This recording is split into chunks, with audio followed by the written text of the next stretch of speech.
Vamos dar início então aos nossos estudos do Evangelho segundo o Espiritismo dessa semana, capítulo 16, não se pode servir a Deus e a Mamon, e o tópico 9, a verdadeira propriedade.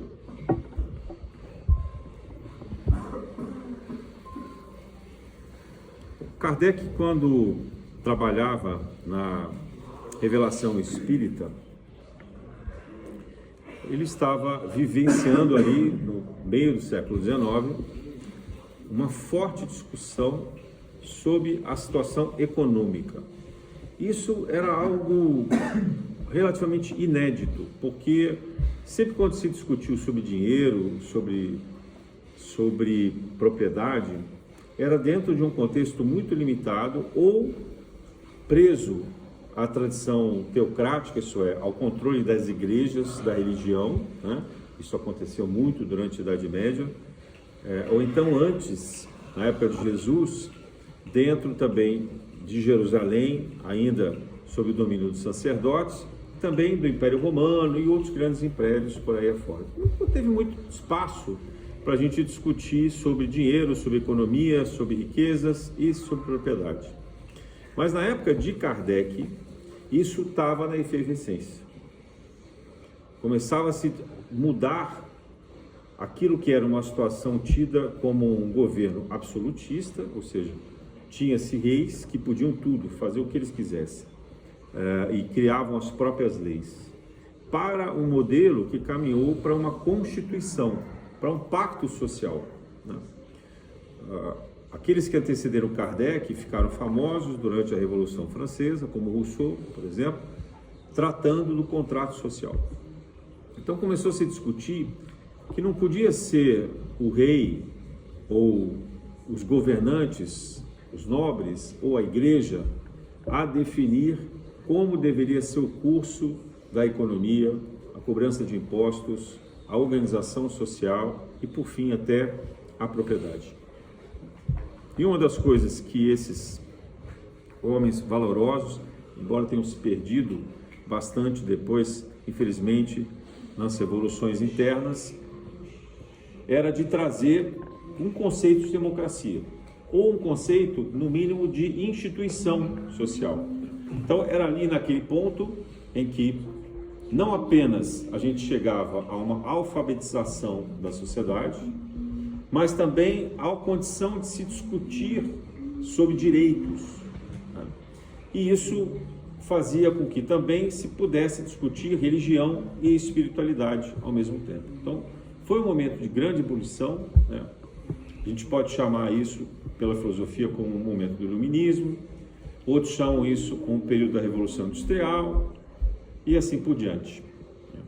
Expoentes da questão econômica vieram reencarnar para essa transformação. Na Europa a gente teve Adam Smith, por exemplo, antes dele o Jeremy Bentham, né?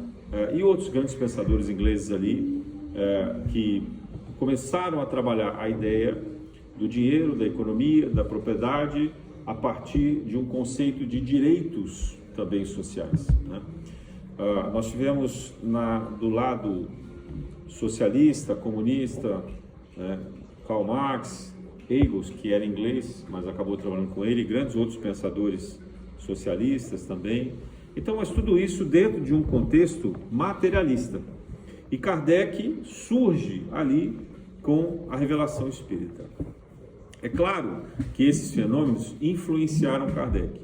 E isso não foi por acaso, já estava programado pela espiritualidade que o espiritismo deveria vir nesse turbilhão até para servir de contrapeso, porque a gente viu ao longo do século XX que toda essa questão econômica, a gente vive isso hoje ainda no início do século XXI, acaba levando a gente a uma falta de fé, a um materialismo, a um excesso de descrença, né? Porque parece que as coisas criam uma utilidade a partir do consumo, a partir da propriedade, e a gente nessa insegurança financeira acaba se apegando por medo a ter coisas, a guardar coisas, a possuir coisas que na verdade não nos trazem felicidade. Então, isso era uma previsão que o Espiritismo já estava trazendo, mas que, ao mesmo tempo, ele não podia se envolver muito, porque essas discussões ainda não estavam maduras o suficiente, elas estavam nascendo. Há, inclusive, uma narrativa de um encontro entre Kardec e Karl Marx, porque naquela época se fazia reuniões nas casas de intelectuais ou de nobres. Então, o dono da casa convidava pessoas que estavam trazendo temas para discursar e debater. E o Marx estava visitando Paris e ia falar sobre o comunismo, falar sobre o socialismo, o manifesto que ele estava escrevendo com o Engels, e eles convidaram algumas personalidades, e Kardec era uma dessas personalidades. Ele era muito reconhecido na cidade parisiense como um professor, como um educador, um cientista, e portanto ele foi convidado para essa palestra. E quando ele volta de lá, ele fica bastante impressionado com o discurso de Karl Marx. Realmente, quem leu Marx, ele era muito efusivo e ele trouxe uma abordagem muito diferente do que se tinha feito até então, que era olhar a economia sob o ponto de vista da luta de classes. Isso impressionou bastante Kardec. Kardec volta então para o seu trabalho, questiona o Espírito de Verdade se o Espiritismo não deveria ou se alinhar a esse pensamento ou ajudar de alguma forma esse pensamento. E o Espírito de Verdade revela a ele que, muito ao contrário, que Kardec deveria se distanciar dessas discussões, porque elas eram ainda imaturas e era necessário que esses espíritos que estavam chegando, materialistas, fizessem a desconstrução do pensamento medieval, para que depois que ruísse essa ideia aprisionada lá do período absolutista, do período todo da Idade Média, do domínio das igrejas católica e protestantes, que isso tudo pudesse ganhar uma isenção, uma clareza maior no século vindouro, no século XX e depois no século XXI que nós estamos. Então, diante disso, Kardec se afasta, ele chama o Senhor M. Se vocês procurarem na internet, vocês vão achar. Ele não nomeia o Marx, mas todo mundo sabe que, pela descrição, era o Karl Marx. Ele chama de Senhor M. de Maria. Muito bem, então, embora Kardec não tenha dedicado muitas discussões sobre economia, a questão da propriedade é um tema que está aqui no Evangelho, segundo o Espiritismo. E essa propriedade é a propriedade material. Justamente nesse capítulo em que Kardec fala de diversas coisas, quer dizer, ele encontrou naquela discussão, naquela orientação de Jesus que não se pode servir a dois senhores, ele encontra ali o viés, o pretexto, o lugar correto para falar um pouco sobre a riqueza, sobre os problemas do orgulho, da avareza, contar da história de Zaqueu, que era um publicano rico, que abandona tudo para seguir Jesus, a parábola do jovem rico, a parábola dos talentos, as provas que a riqueza representam para nós, a desigualdade social e o verdadeiro sentido de propriedade, que é esse tópico que nós vamos ler agora. Então, se alguém quiser se aprofundar no capítulo, eu recomendo que leia o capítulo inteiro, 16. Ele não é muito extenso, ele é muito claro, muito ilustrativo, e vocês vão poder entender melhor sobre isso, tá? E nesse ponto que nós estamos hoje aqui, a gente vai falar um pouquinho dessa questão da propriedade. Então, essa é uma pergunta que a gente olhando tanto a partir da criação materialista vista pela ciência, quanto pela criação divina, sobre os dois aspectos, a propriedade, ela não é algo que se possa defender por si mesmo, porque você não nasce no mundo com um título, uma escritura de um imóvel, né? A não ser que você seja herdeiro de alguma família rica, e aí quando os pais morrerem, ou se eles quiserem doar para você, você vai ter um título de propriedade. Mas não é natural que nós, seres humanos, quando a gente nasce, que a gente tenha uma propriedade. Você mora na casa dos seus pais, né? E você compartilha das terras, dos bens que eles tiverem. Aí a pergunta é assim, então se não é natural, então se não é um direito natural ter a propriedade, o que é que justifica a propriedade? Pois é, do ponto de vista espiritual, nada justifica. Porque nós não devemos ter apego a nada. Na verdade, nós devemos ser capazes de partilhar as coisas e poderia ser, de certa forma, atribuído a cada um uma casa, uma moradia, uma propriedade para que pudesse habitar e produzir alguma riqueza. Então, foi esse ponto que Kardec deixou se encantar por Karl Marx. Porque Marx defendia que não houvesse para as pessoas mais o direito à propriedade, que a propriedade fosse do Estado e que o Estado distribuísse a propriedade conforme o critério de justiça. Só que todos nós assistimos os países comunistas onde isso não aconteceu de fato. Porque na hora que você atribui o poder centralizado para um Estado, ou para uma empresa, ou para uma instituição, o que quer que seja, ser humano é ser humano. E aí sempre vai ter o favorecimento. Sempre vai ter alguém beneficiado por um ou por outro critério. E essa ideia de justiça humana nunca será igual à justiça divina, né? Então, Kardec, percebendo que era assim, mas não trouxe também uma resposta, porque não há uma resposta humana para isso, a não ser a evolução moral. No dia que todos nós estivermos vivendo num planeta de final da regeneração, indo para mundos felizes, muito provavelmente ninguém vai mais discutir propriedade, porque ninguém vai estar preocupado, né? Você pode dormir de porta aberta, sabe? Você não precisa nem ter carro, você deixa o carro lá, é compartilhado. Quer dizer, essa preocupação de possuir, de ter esse medo de ter que compensar com o consumo uma felicidade que não existe, uma tristeza crônica que a gente carrega com a gente, então isso vai desaparecer. Então, seja do ponto de vista católico, protestante, muçulmano, budista, qualquer religião, não há como sustentar o conceito de propriedade. Do ponto de vista científico, também não há.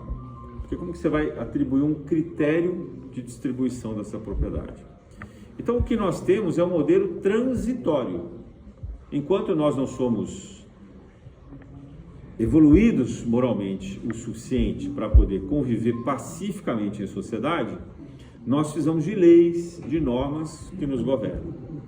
Então, esse critério transitório, né, é o tal contrato social proposto lá atrás por Rousseau e seus companheiros. Então, o contrato social, ele traz uma ideia de que essa propriedade precisa ter também um fim, uma finalidade. Ela não é apenas o gozo, como os nobres, principalmente na França, mas também na Inglaterra, na Alemanha, em todos os lugares, eles às vezes tinham a propriedade e não usavam aquela propriedade, eles apenas tinham a propriedade. Ou então eles arrendavam, mas cobravam valores muito elevados por aqueles que trabalhavam a terra para eles, né? Então havia uma exploração muito grande relacionada a isso. Então ali também, no modelo francês, no modelo inglês, também não era ideal. Então o que a gente foi caminhando ao longo do tempo é que a Constituição deveria definir critérios para essa propriedade. E eu vou pegar aqui o exemplo da Constituição brasileira, porque ele é muito bom.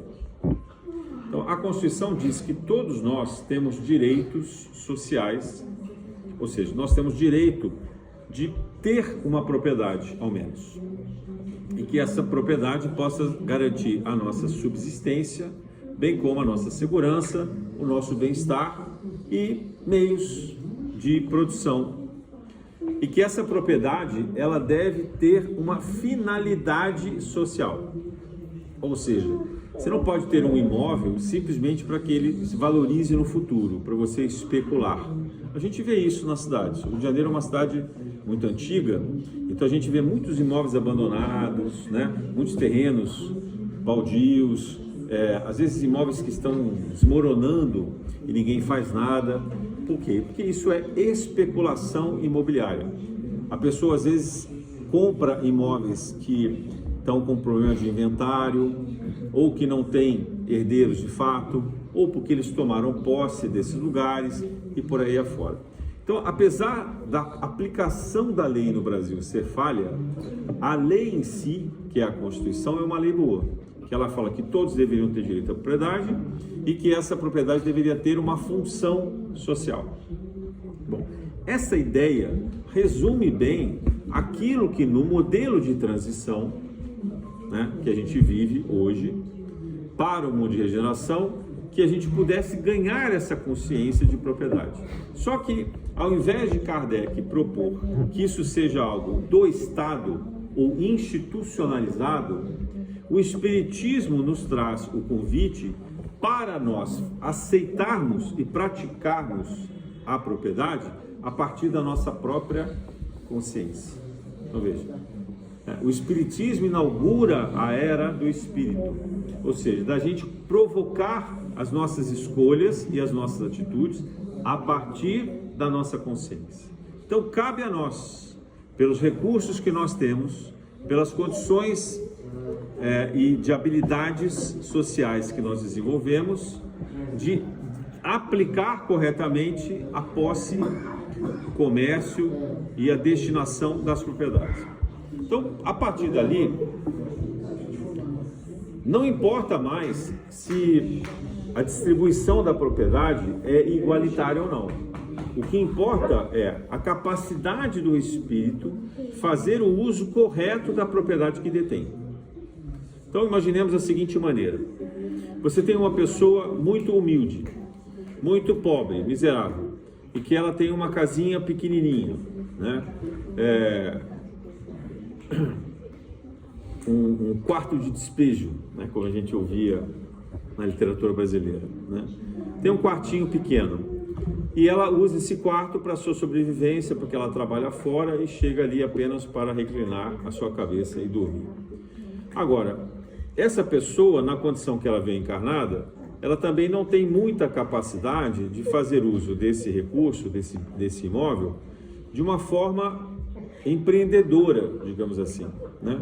Então essa condição, ela mesma escolhe, diz, olha, que eu possa ter um lugarzinho para dormir, mas a minha programação encarnatória não vai ser sobre administração de recursos, de bens. Ela pode até ter feito isso em outras encarnações, mas nessa encarnação, o espírito escolhe a simplicidade, escolhe a pobreza e, portanto, ele tem um imóvel pequeno, ele tem um reduto, onde o lugar que lhe sirva apenas do mínimo de bem-estar, da mínima condição social, para ele descansar, para ele sobreviver. Agora, imaginemos o oposto. Você vê uma pessoa com muita habilidade de lidar com o dinheiro, de lidar com o comércio, de empreender as coisas. E essa pessoa começa a acumular recursos, começa a acumular imóveis. Então, na programação espiritual dela, ela vem para reparar males coletivos. Então, ela precisa, por exemplo, empregar pessoas, precisa criar fábricas, precisa gerar movimentações de comércio, ela precisa ter negócios importantes, porque essas pessoas que vão trabalhar para ela e com ela são aqueles a quem ela deve alguma coisa. Deve ou a capacidade de se recuperarem, de se fazerem como oportunidade um trabalho, ou deve financeiramente, porque roubou de todo mundo e agora está aqui se colocando numa condição de pagador, de sustentador. Bom, se nós tivéssemos a consciência desse espírito elevado, nós teríamos aqui um grande patrono da sociedade. Nós teríamos aqui alguém que receberia os seus recursos e faria o máximo possível para ter uma remuneração justa dos seus colaboradores, né? E empreender ao máximo uma condição de negócio que pudesse também gerar um produto de bem-estar para a sociedade. Esse seria o mundo ideal, esse é o mundo que a gente espera lá na regeneração. Mas na prática não é isso o que acontece. Por quê? Porque nós somos falíveis e ainda estamos engatinhando na esfera do progresso espiritual. Então o que acontece na prática? A pessoa começa a ganhar dinheiro e ela se encanta com o poder que o dinheiro dá, com as possibilidades de prazer, né, de vaidade, de aproveitamento daqueles recursos para benefício próprio daqueles que, no mínimo círculo que ele acha que deve usufruir também, e se esquece do resto. E aí a justificativa é, mas essa é a lei de mercado, mas é assim que todo mundo faz, se eu não fizer isso eu não vou conseguir sobreviver, e etc. E o fato de estar empregando, ainda que seja um salário mínimo, e etc., já é bom, eu estou fazendo bem para a sociedade, e a gente vê esse discurso o tempo inteiro. E às vezes, de uma maneira muito pior, é que esse empresário, né, esse empreendedor, esse comerciante, essa pessoa com habilidades econômicas, ao invés de buscar um objeto social digno do seu empreendimento, ainda produz coisas nocivas, né? Ainda produz alimentos que causam doenças, né? Ou elementos que contribuem às vezes até com o mercado ilegal, vai produzir tóxico, né? Vai produzir cigarro, vai produzir bebida, ou vai comerciar bebida, e etc.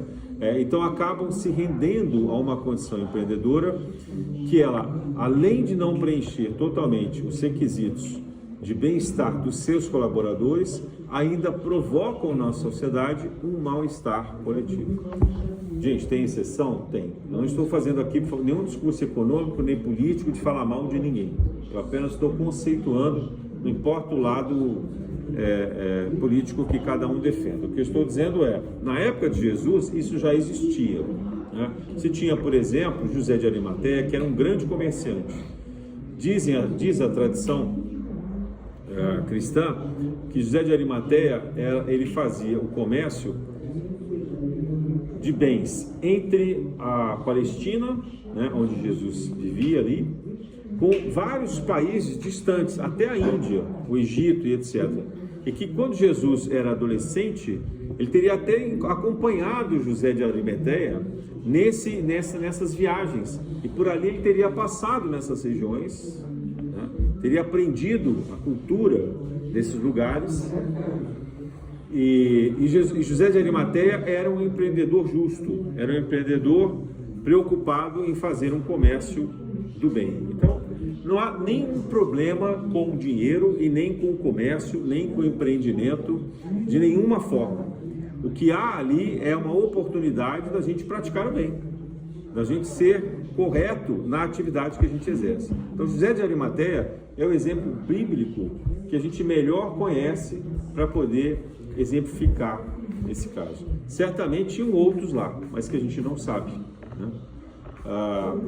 Então, Jesus também não chega a condenar os romanos, né? Porque entendia que o papel dos romanos, como instituição, ele era um papel importante, relevante, porque ele levava a organização social, a educação, a política, a economia, a defesa, a engenharia, né, com a construção de estradas, de edificações, de aquedutos, etc. Mas tinha o lado perverso dos romanos, que os soldados romanos eram muitas vezes usurpadores, como foi também Pilatos e vários dos soldados que estavam ali, né? Então, há inúmeras narrativas de abusos desses soldados, principalmente com a exploração das mulheres, né, e de grandes massacres e por aí afora. Então, não é sobre o papel social que esses empreendimentos representam, essas instituições, mas é sobre o ser humano por detrás dessas instituições. Então, as instituições podem ser muito boas. Vou voltar à Constituição. Quando a gente analisa a nossa Constituição Federal, ela tem instituições que são muito boas. A organização técnica, a construção técnico-jurídica da Constituição Federal é excelente. Ela é uma das melhores constituições que há no mundo, né? Ela segue o regime de 3 poderes separados, autônomos, e com papéis claros, distintos, que deveriam trabalhar em prol do cidadão. Agora, talvez a gente possa gastar aqui horas e horas de debate para dizer que, no final das contas, as instituições exercidas pelos seres humanos que ocupam essas posições não preenchem corretamente os objetivos que estão lá na Constituição. Então, a gente pode chegar a essa conclusão, né? Mesmo que, de novo, isso não seja um debate político. Então, o que nos interessa? No caso de Kardec, a grande dificuldade que a gente tem é como que eu, lendo, estudando o Espiritismo, a partir do Evangelho de Jesus, posso ocupar o meu trabalho, aplicar os meus recursos de uma forma digna, que produza um bem para mim, mas também um bem para a sociedade. Essa é a pergunta que não quer calar, né? Se cada um de nós tivermos a clareza e a coragem de fazer esse questionamento, então a sociedade será uma sociedade melhor. Vou dar um exemplo de um país bastante diferente, talvez muitos de vocês não tenham ouvido falar, chamado Butão. Não é botão de camisa, é Butão mesmo, né? O Butão é um pequeno país que fica ali nos Himalaias, próximo do Nepal, fazendo divisa com a Índia e com a China. Butão, da mesma maneira que o Tibete, foi muito ameaçado de invasão, sofreu muito durante o domínio inglês da colônia da Índia como colônia britânica, depois inúmeras guerras, porque ele está numa posição que ele fica muito vulnerável, embora ele esteja alto, né, num lugar alto, ele depende muito do comércio dos países que estão mais baixos, porque ele não consegue ter ali a produção de todos os recursos que ele necessita. Ele depende muito do intercâmbio do comércio dos outros países. E eles desenvolveram uma habilidade de manter essa relação com neutralidade. Um modo politicamente similar ao que a Suíça fez no meio da Europa. Então, eles mantiveram uma neutralidade, mas a Suíça se manteve por guardar recursos, guardar dinheiro daqueles que estavam em guerra, sendo neutro. O Butão não. O Butão manteve isso por habilidade mesmo.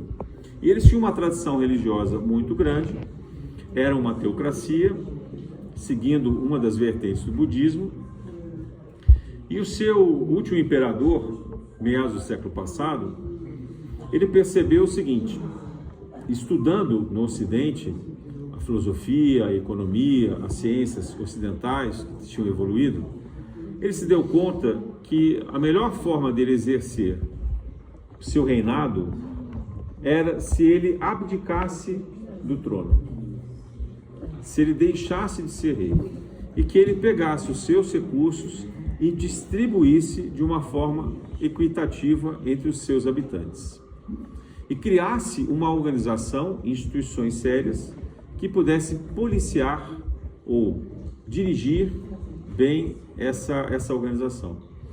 E não é que funcionou? Então, assim, o Butão é hoje um dos países que, ao invés de calcular o PIB, que é o Produto Interno Bruto, eles calculam o grau de felicidade interna bruta, com esse título, tá? O índice é um indicador de felicidade, e eles publicam isso. Isso é, qualquer um de nós, se entrar na internet, você vai ver. Então, eles estão preocupados em medir o quanto a população deles mantém um grau de dignidade, de felicidade. Felicidade no sentido de todo mundo tem moradia, tem propriedade, todo mundo tem comida, todo mundo tem saúde. O resto é habilidade individual, cada um vai se destacar por um mérito, por outras coisas, mas você não tem grandes discrepâncias sociais, né? Esse é um modelo exportável? Não sei, porque eles têm muitas peculiaridades, tem muito dessa cultura religiosa, talvez a gente não consiga exportar para o mundo, mas é no mínimo um lugar para nos servir de referência, para nos servir de exemplo de que é possível fazer. É possível você ter um lugar em que há um equilíbrio social sem que haja uma imposição política, né? E que haja ali uma condição de consenso de convivência. E o Butão, ele, para ele se manter dessa maneira, veja, ainda hoje há muita disputa econômica entre a China, a Índia e os outros países ocidentais que tentam influência ali. E ele consegue se manter isento, né? Com bastante dificuldade, tenho certeza, mas ele consegue se manter isento. Então, cabe a nós refletirmos pela racionalidade daquilo que é possível a gente fazer, né? Nós não vamos transformar o Rio de Janeiro no Butão. Seria muito bom, gostaria muito particularmente, mas nós não vamos, né? Mas o que é possível fazer de justiça social a partir da questão evangélica? A partir do exemplo de Jesus, a partir da própria leitura do Espiritismo. O que nós podemos empreender de uma forma mais justa? Porque hoje, quando a gente olha para o que sobrou de empreendimento no Estado, é uma coisa triste. Porque não há muitas coisas que beneficiam a sociedade.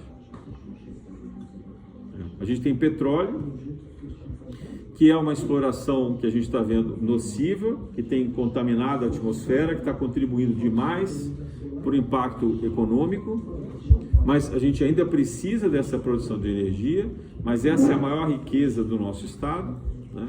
E a gente tinha várias outras indústrias que foram embora, restaram muito poucas indústrias. Mas existe sim alguma coisa. O Rio de Janeiro hoje, mérito dos últimos 20 anos aproximadamente, tem um cinturão verde. Então, antes a gente importava legumes e verduras do sul do país, né, ou de São Paulo.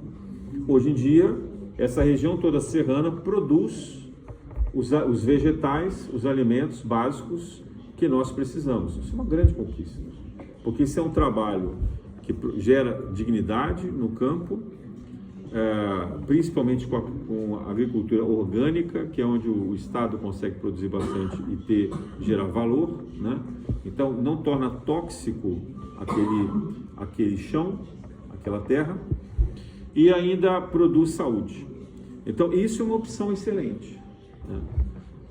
E você tem outros pequenos exemplos, mas nada de grande relevância em termos de impacto nacional ou de impacto estadual.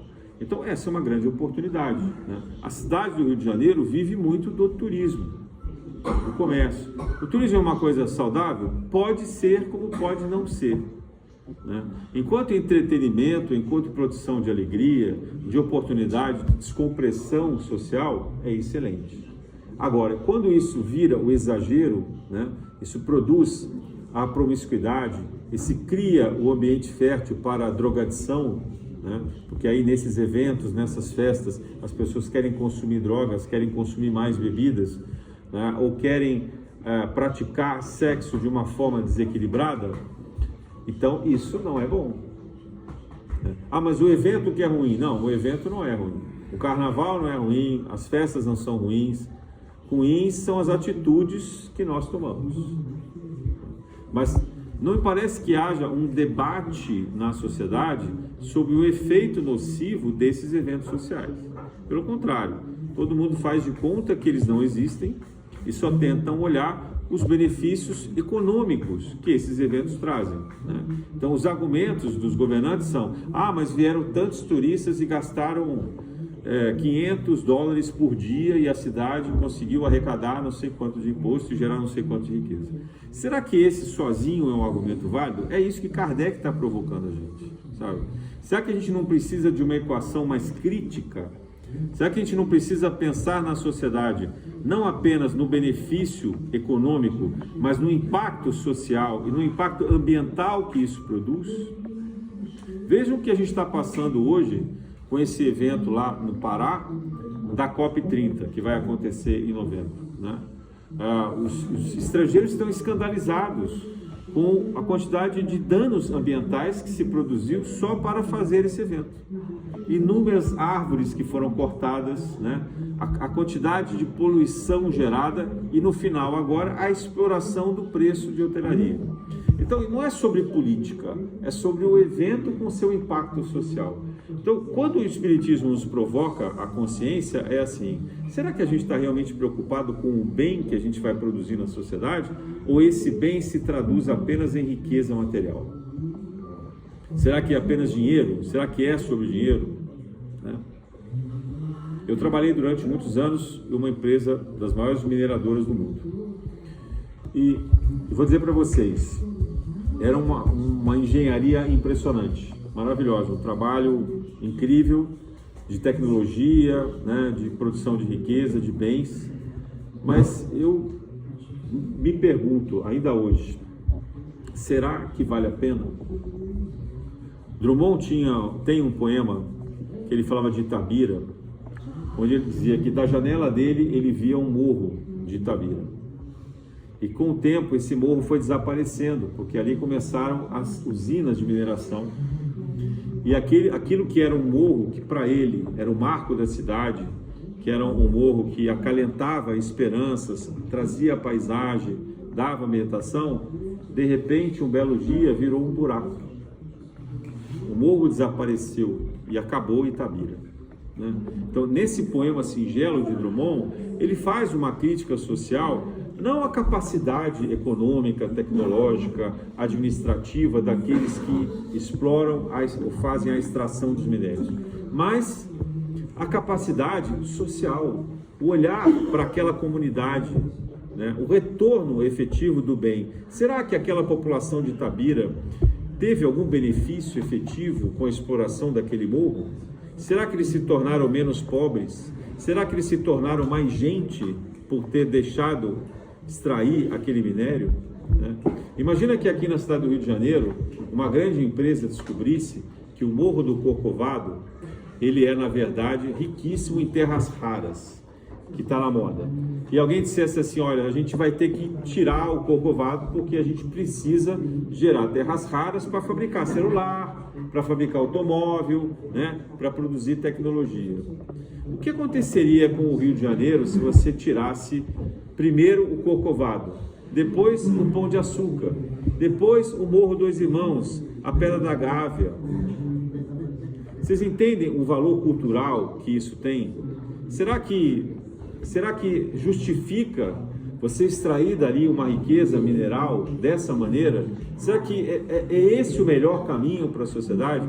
No mínimo, a gente deveria estar discutindo isso. A gente deveria estar debatendo, né? A nossa principal floresta, e é a principal floresta do mundo, ela vai sendo constantemente devastada, né? Está lá num ponto de quase não retorno. A justificativa é: poxa, mas o Brasil tem exportado muitos vegetais, soja principalmente, às custas disso. Então é a pecuária, né, a agropecuária se beneficiando desses recursos.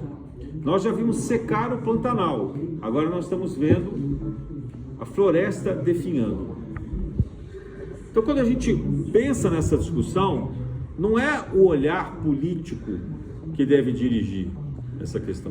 Não importa a linha ideológica política que a gente siga. O que tem que estar na mesa da discussão, na pauta, é o benefício social, o benefício ambiental. É o bem de humanidade, o bem evangélico. Evangélico não no sentido das igrejas evangélicas, gente. Evangélico de Evangelho de Jesus, né? É esse bem que a gente tem que buscar. Só que eu não vejo nenhum índice, nenhum indicador que meça isso.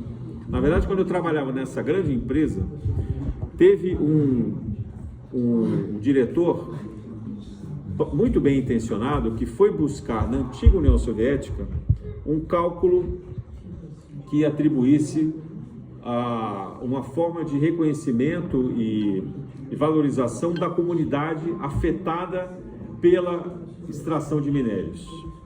E ele apresentou um programa dentro da empresa que eu estava. E esse programa, obviamente, foi rejeitado. Ele nem era perfeito, nem era maravilhoso, mas ninguém quis levar a sério uma discussão em que se tentasse atribuir um valor de resultado social. Não tinha espaço para isso.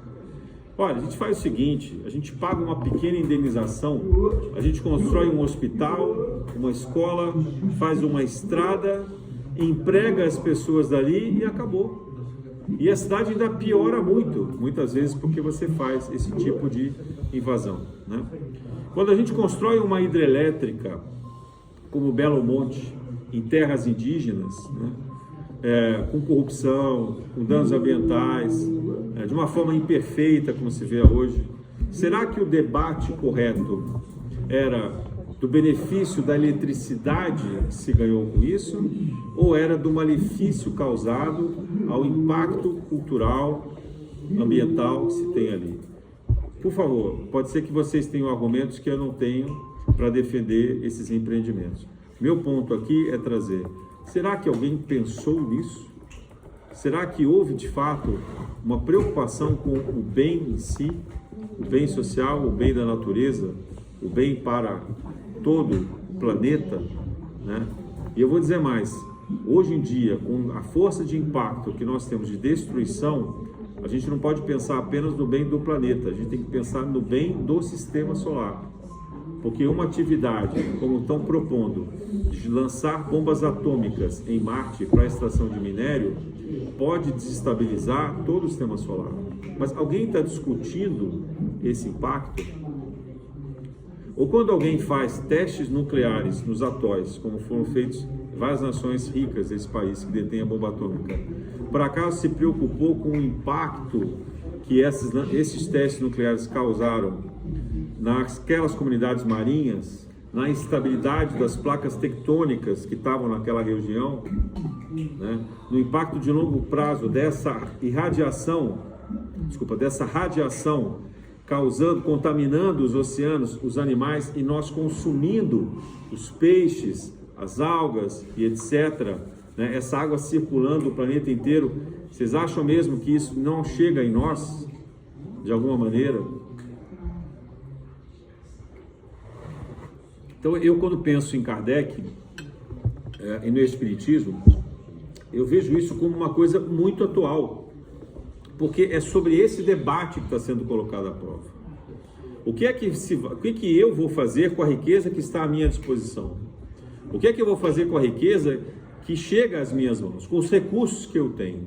Que retorno eu dou à sociedade? Né? Porque se for apenas para construir casa com piscina, ter um barco em Angra, uma ilha, dezenas de carros importados, helicóptero, a gente nunca se contenta, né? Aí helicóptero, jatinho, aí é um jatinho maior, porque tem que ser transatlântico, né? Aí o iate, ele também passa a ser um navio, né? Você compra... Porque o ser humano nunca vai se contentar, gente. Né? Isso é bom também, porque é bom que a gente produz progresso. Mas alguém tem que segurar as rédeas desses impulsos, dessas pulsões, que simplesmente seguem desenfreadas pela maldade que às vezes está ali intrínseca e que ou não se vê ou não se quer ver. E com a qualidade de ciência que se tem hoje e de informação, a gente simplesmente não pode mais fechar os olhos achando que não está vendo e que não vai causar impacto nenhum. Então, aqueles que vão restar para a regeneração planetária serão os mansos e pacíficos, mas também aqueles que tiverem uma preocupação genuína com o bem da sociedade, em produzir o bem, seja ele aplicado pelo liberalismo, pelo socialismo ou qualquer outro sistema que se queira dar, ainda que seja o anarquismo, não importa, desde que se produza o bem para a sociedade. Porque todos os sistemas são imperfeitos. Todos os nossos sistemas humanos são imperfeitos. Mas nós podemos, dentro dessa imperfeição que a gente carrega, encontrar soluções benéficas. Soluções que sejam progressivamente evoluídas, aprimoradas, aplicadas ao bem comum. Quando a gente estuda, ou quem pode, visita os países, principalmente os países nórdicos, a gente fica impressionado com a capacidade de igualdade social que eles conseguiram produzir, né? A Suécia é um grande exemplo disso, que você visita a Suécia ou a Islândia, né, ou a Finlândia, você vê assim, casas simples. As casas são feitas de madeira e vidro, basicamente, mas todas elas têm calefação, então você não passa frio. Elas não são chiques, os móveis são minimalistas, né? Os carros deles são bons, para o padrão de vida deles, não são carros super luxuosos. Eles consomem muita energia? Consomem muitas coisas, consomem. Talvez 50, 100 vezes mais do que nós consumimos aqui. Mas eu digo o seguinte, eles conseguiram produzir sociedades igualitárias. Só que não dá para reproduzir o modelo nórdico para o resto do mundo. Porque para você gerar essa qualidade de vida, que não é muito discrepante, é bastante parecida entre eles, não há muita diferença de salário, muita diferença de econômica entre um e outro. Só que acontece o seguinte, para você reproduzir isso para outros países, você teria que gerar tanta energia quanto eles geram. E nós não somos capazes de fazer isso. Você teria que produzir muito mais lixo do que nós produzimos hoje. Porque quanto mais você consome, quanto mais você empreende, mais sobras você tem e a gente não sabe o que fazer com esse lixo, né? Todos esses países, eles não têm terra suficiente para enterrar como se faz no Brasil. O modelo de tratamento de lixo do Rio de Janeiro é premiado no mundo inteiro porque a gente faz aterros sanitários. Ok, mas nós temos terra para fazer aterro sanitário. Nem é o modelo ideal, mas é o modelo possível. Agora, a gente tem terra para fazer aterro sanitário. Você tem aterro sanitário em Gramado, você tem aterro sanitário em São Gonçalo e uma série de outros lugares, né? Acho que na Ilha do Governador também. Não importa, quer dizer, o Rio de Janeiro ele trata relativamente bem o lixo. Só que esses países são pequenos. Eles não têm lugar. Então o que eles fazem? Eles colocam em containers e vendem o lixo, né? Na verdade é assim, ou eles vendem para reuso em alguns lugares, ou então eles pagam para países pobres na África para receberem esses containers e acumularem. A África até poderia fazer o que o Brasil faz em aterro sanitário. Só que eles não têm tecnologia, não têm recursos e essas empresas não estão preocupadas em fazer isso. Então simplesmente descartam o lixo. Quando não, descartam esse lixo nos mares, nos oceanos. Então, esse modelo, por esse parâmetro, ele é um modelo egoísta. Ele não se enquadra dentro do Evangelho de Jesus, dentro da visão espírita. Porque não adianta você querer fazer um bem para você, para a sua comunidade, para a sua nação, e esquecer o resto do mundo. E daqui a pouco eles vão pegar esse lixo e vão querer mandar para o espaço. Vão começar a mandar isso para a Lua e para outros lugares. Resolve? Não, não resolve. Então o que a gente tem que fazer? A gente tem que dar um passo atrás. Você tem que diminuir o consumo para produzir lixo na condição em que o planeta consiga absorver e tratar. E desenvolver tecnologia para substituir a matéria de fósseis, a matéria-prima de fósseis, que é petróleo principalmente. E encontrar condições na natureza que substituam esse plástico, que hoje é um dos maiores problemas que nós temos, né? Deixar de consumir carne pela produção de metano alta que tem e o inúmero gasto de água potável que se dedica para isso, e assim por diante. Vou repetir, não estou fazendo nenhum discurso político. Essas são questões científicas que vocês podem estudar, averiguar, mas que o Espiritismo já apontava e continua apontando. Então, no papel que nós temos na sociedade, na nossa profissão, de acordo com o nosso estudo, com a nossa capacidade de influência, com a nossa capacidade de trabalho, de empreendimento, nós temos que olhar isso. Não é apenas pagar um salário justo, né? É sobre empreender de fato para o planeta Gaia. É ter uma conduta social condizente com as crenças e valores do Evangelho de Jesus. Por isso que Jesus optou em ter uma vida simples. Porque toda vida muito complicada, muito elaborada, ela acaba causando um dano na natureza muito grande. E a natureza, ela é abundante, a gente aqui não sabe aproveitar dela. A gente perdeu esse conhecimento ancestral.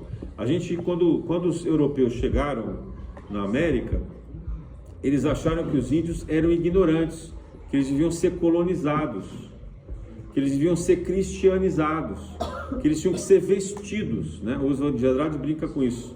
Que pena que quando os portugueses chegaram, estava chovendo, eles vestiram os índios. Seria melhor se os índios tivessem despido os portugueses, né? Porque o que benefício social trouxe essa roupa da maneira que a gente anda, né? Ainda mais quando eles chegaram aqui, que era com aquelas roupas de veludo. Pode ver, quem assistiu o filme Carlota Joaquina representa isso bem, né? Chegar com roupa de veludo, como se usava no frio da Europa, terno, né? Cartola, num calor de 40 graus no Rio de Janeiro, né? Num calor tropical do Brasil. Então essa visão, por quê? Porque tem uma estética que a gente acha que ela é superior, que ela é melhor. Então a gente perdeu muito conhecimento com aqueles que eram os habitantes primitivos daqui, que podiam ter nos ensinado sobre ervas, né? Sobre tratamento de doenças, sobre o cultivo, o aproveitamento melhor da terra, não com a tecnologia da agricultura, mas com a sobrevivência. Eu também não estou aqui recomendando que todos nós larguemos tudo e passemos a viver como os indígenas nas florestas, não é isso, mas há um conhecimento ali milenar que foi simplesmente descartado, destruído pelo genocídio que foi cometido. Então vejam, isso são escolhas humanas que não condizem com o Evangelho. Então, para a construção de um planeta de regeneração, nós precisamos de um colapso econômico. Nós precisamos também de um colapso cultural. Nós precisamos de uma mexida grande com o nosso modo de vida, né? Nós precisamos pensar se é correto, se é razoável que uma pessoa saia sozinha de casa, queimando combustível para atravessar a cidade 10, 20, 30 quilômetros, às vezes ida e volta 50, 60 quilômetros, sozinho num carro. O modelo econômico deveria nos fazer utilizar mais transporte público, portanto tem investimento em transporte público. Ao invés de o governo criar subsídios para as pessoas comprarem carro, baixar os impostos, deveria haver um investimento grande em transporte público, menos poluente. Então, ao invés de você fazer carro elétrico, talvez o ideal fosse fazer metrô elétrico, trem elétrico, que pudesse fazer o maior número possível de transporte dessas pessoas, ônibus elétrico, que é uma coisa cara. O que eu digo é o seguinte: a ciência hoje tem condição de encontrar melhores respostas, mas se não tiver um objetivo de fundo individual, se não for o indivíduo que ocupa aquela posição a levantar essa bandeira, esse estandarte e colocar isso em prática, não será a sociedade. O momento social é de desequilíbrio, é de pasmo, está todo mundo em choque com o que está acontecendo com o mundo e não consegue tomar uma decisão. As pessoas estão em pânico, né? Porque foram para Bitcoin, foram para investimento em moeda forte, diversificaram uma série de coisas. Quem tem dinheiro está desesperado. Eu, sinceramente, não tenho muito a perder na minha conta bancária, mas aqueles que têm estão desesperados, porque podem perder tudo do dia para a noite. Mas perder o quê? O dinheiro é uma invenção humana, o dinheiro não existe. O dinheiro é um número que está em algum lugar, num dígito de um computador. Se um dia alguém apagar aquele computador, apagou a riqueza. E a gente está acreditando e dependendo disso. E sofrendo, angustiado com isso, né? E aí qualquer ameaça é suficiente para nos comover, para nos desestabilizar. Então, voltando aqui, a propriedade, ela tem um fim, que é o bem, não humano, mas o bem da comunidade de seres viventes do planeta Terra e da natureza do planeta Terra e do cosmos. É para isso que serve a propriedade. A propriedade não é um bem infinito que deve permanecer indeterminadamente na família por meio dos herdeiros. É um bem que deve merecer estar com aqueles que fazem bom uso desses recursos. A forma que se vai discutir essa justiça, a maneira que se vai se aplicar essa lei, eu não sei. Mas é esse o preceito que já está na Constituição. A Constituição não fala de função ambiental, deveria falar mas fala de função social, né? Então, que a gente pense nos nossos bens, naquilo que é da nossa propriedade. Propriedade não é só imóvel. Propriedade são todas as coisas que estão ao nosso alcance para o nosso usufruto, né? É tudo que a gente possui, que se caracteriza como consumo e que se tenha, que a gente possa dizer que é nosso. Então, sobre esse aspecto, que a gente possa refletir a esse respeito. E antes de levantar um protesto, de querer modificar uma lei, de querer exigir do outro, dos governantes, dos juízes, dos grandes empresários, banqueiros, etc., para que eles mudem o mundo, façamos aquilo que Gandhi nos alertou que a gente deveria fazer. Que a gente seja a mudança que a gente quer no mundo. Na graça de Deus.